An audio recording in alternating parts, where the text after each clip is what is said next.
Olá, meu amigo! Olá, minha amiga! Bom dia! Sextou, né, pessoal? Mais uma semana completa, mais uma semana juntos por aqui. Desejo uma sexta-feira produtiva, uma maravilhosa sexta-feira e, claro, como sempre, desejo igualmente um final de semana verdadeiramente abençoado para você e para todos aí da sua família. Dito isso, vamos aqui às nossas atualizações do dia. Pois é, hoje eu vou falar sobre quem recebe hoje o pagamento do Bolsa Família.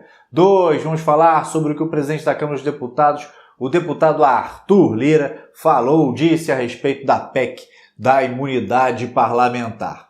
E 3, também vamos atualizar você que nos acompanha sobre as movimentações em Brasília em relação à PEC emergencial, a votação da PEC emergencial, em seguida o pagamento do auxílio emergencial. Eu já adianto, a novela continua, a PEC que seria votada ontem foi adiada, a votação foi adiada. E vou explicar por que isso aconteceu e qual é a nova promessa. Vamos lá? Então vamos, mas antes de começar aqui com o pé direito, te convido para que você se inscreva aqui em nosso canal, deixe o seu like neste vídeo e compartilhe estas informações. Vamos então começar falando sobre o Bolsa Família. Pois é, hoje é o último dia de pagamento do Bolsa Família do mês de fevereiro, com o pagamento aí das pessoas cujo número do NIS termina em 0.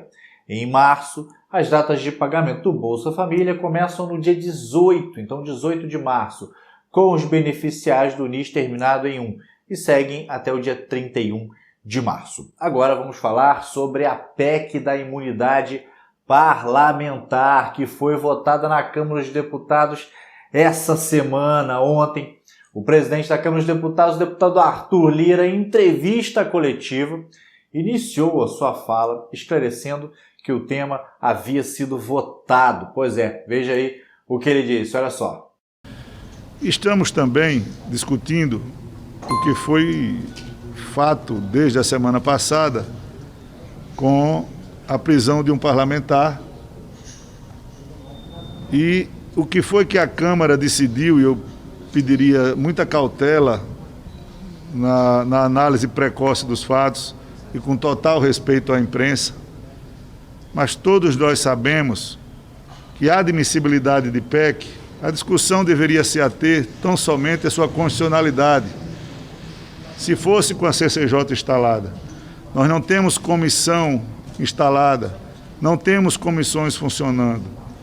Enquanto nós não temos, todas as PECs que foram votadas no plenário desta casa foram admitidas no plenário, quando não em consenso, mas com a discussão respeitosa e fiel ao texto da lei.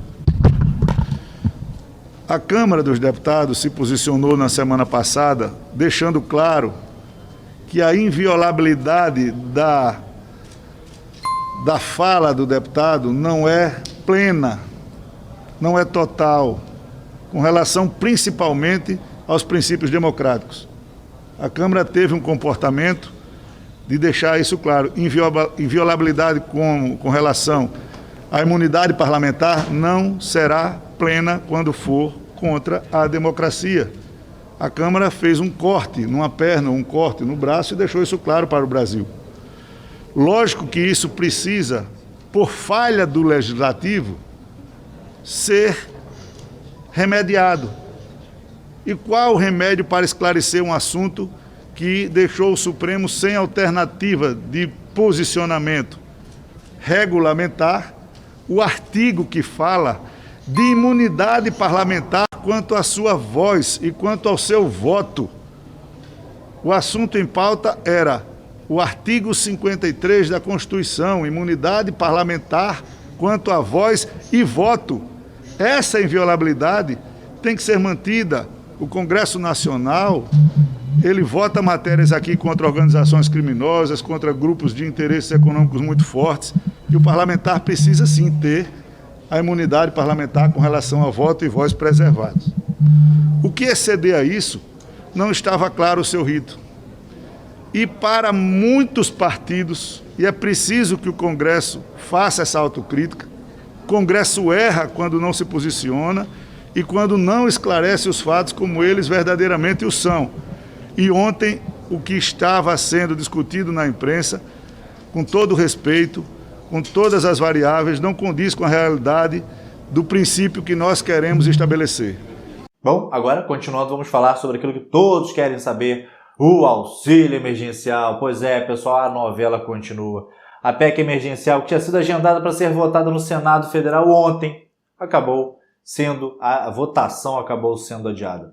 Desde segunda-feira, quando o senador Márcio Bittar apresentou o texto final da PEC aos líderes do Senado, o assunto acabou causando alguma polêmica entre os parlamentares, porque um dos temas presentes na PEC é a desindexação das verbas da saúde e da educação no orçamento. E neste quesito não existe consenso. Mas apesar de não existir consenso quanto a este ponto, os parlamentares concordam com a volta, com o retorno do auxílio emergencial e por esse motivo desejam separar os dois temas dentro da PEC, para que possam ser votados aí separadamente. O senador Jean Paul Prats, que é líder da minoria no Senado, disse o seguinte, olha só, abre aspas, eu diria que a maioria dos líderes enxerga a possibilidade de separar o debate e até coloca em contrapartida a isso a disponibilidade e o compromisso de discutir, sim, essas outras propostas de ajustes mais estruturais em uma via paralela. Fecha aspas. Porém, os governistas são contrários a essa ideia de dividir a PEC em duas, já que a PEC é a contrapartida fiscal que possibilita que o governo gaste mais com o auxílio. Todo esse impasse alterou a agenda de votação da PEC emergencial, adiando a votação para a próxima quarta-feira, só na semana que vem. Vamos ver aí o que disse o senador Rodrigo Pacheco. Olha só. Bom, primeiro que o auxílio emergencial é algo realmente muito importante, tido pelo Senado, pela Câmara, pelo governo federal como necessário. Acho que isso já está definido, que nós devemos ter mesmo o auxílio emergencial num formato ainda e num valor e tempo de duração que será decidido pelo governo federal. E há uma necessidade do Senado Federal e da Câmara apresentarem o que se chama do protocolo fiscal, de uma situação que demonstre a responsabilidade fiscal do país. A questão da desvinculação e da unificação de mínimos da saúde e da educação teve reações das mais diversas, inclusive por parte de senadores e líderes partidários, e a melhor forma de se dirimir essa questão da desvinculação e outras questões da proposta de emenda à Constituição é submetê-la ao plenário do Senado para que democrática e majoritariamente decida se deve ser mantido, se deve ser retirado, e é isso que nós vamos fazer hoje. Nós decidimos em relação à PEC, a propósito da sua pergunta, a PEC emergencial 186 de 2019, de relatoria do senador Márcio Bittar, é que, pautada para hoje, será lido o parecer. Após lido o parecer, será iniciada a discussão da matéria. Nós não votaremos, na data de hoje, a proposta de emenda à Constituição, permitindo que os senadores possam discutir e sugerir, eventualmente, alterações que podem ser acolhidas pelo relator. A oportunidade de destaques também ficou para a próxima semana e estará mantido na pauta de terça e quarta-feira a proposta de emenda à Constituição 186, terça para continuar a discussão e quarta aí sim para a deliberação e para a votação, quero acreditar, nos 2 turnos de votação da proposta de emenda à Constituição. E os institutos nela contidos serão decididos pela maioria do plenário.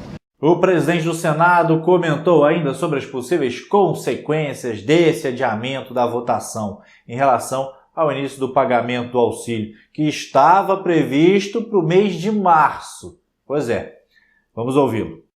Não é necessariamente um adiamento, Renato. É, na verdade, o cronograma de uma proposta de emenda à Constituição. Uma proposta de emenda à Constituição que está realmente desde 2019 na casa, não houve um ambiente em 2020 para votá-la.